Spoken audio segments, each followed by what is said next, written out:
Hello everyone, welcome to ಸಂವಾದ classes. ಪರಮಾಣುವಿನ ರಚನೆ ಪಾಠದ 11ನೇ ಪ್ರಶ್ನೆ.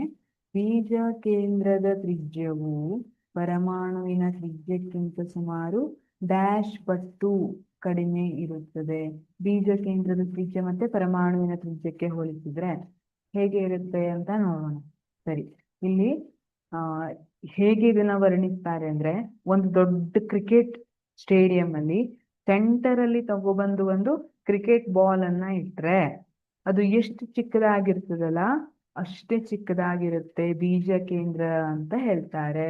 ಹಾಗಿದ್ರೆ ಬೀಜ ಕೇಂದ್ರದ ತ್ರಿಜ್ಯ ಏನಿರುತ್ತೆ, ಇದು 10⁻−15 ಮೀಟರ್. ಎಷ್ಟು ಚಿಕ್ಕದು ನೋಡಿ, 10⁻+ ಅಲ್ಲ -15 ಮೀಟರ್ ಇರುತ್ತೆ.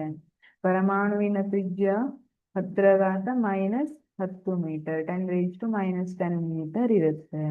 ಹಾಗಿದ್ರೆ ಈಗ ಎಷ್ಟು ಪಟ್ಟು ಅಂತ ಫೈಂಡ್ ಔಟ್ ಮಾಡ್ತೀರಾ?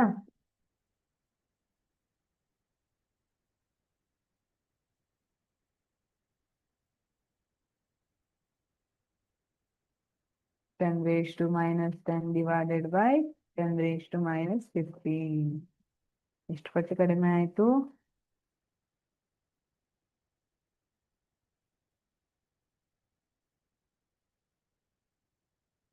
10⁵ ಟೈಮ್ಸ್ ಅಲ್ವಾ?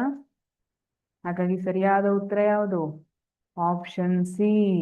ಆಪ್ಷನ್ ಎ ತಪ್ಪು, ಆಪ್ಷನ್ ಬಿ ತಪ್ಪು, ಆಪ್ಷನ್ ಡಿ ತಪ್ಪು. ಸರಿಯಾದ ಉತ್ತರ ಆಪ್ಷನ್ ಸಿ. ಬೀಜ ಕೇಂದ್ರದ ತ್ರಿಜ್ಯವು ಪರಮಾಣುವಿನ ತ್ರಿಜ್ಯಕ್ಕಿಂತ ಸುಮಾರು 10⁵5 ಪಟ್ಟು ಕಡಿಮೆ ಇರುತ್ತದೆ. Thank you.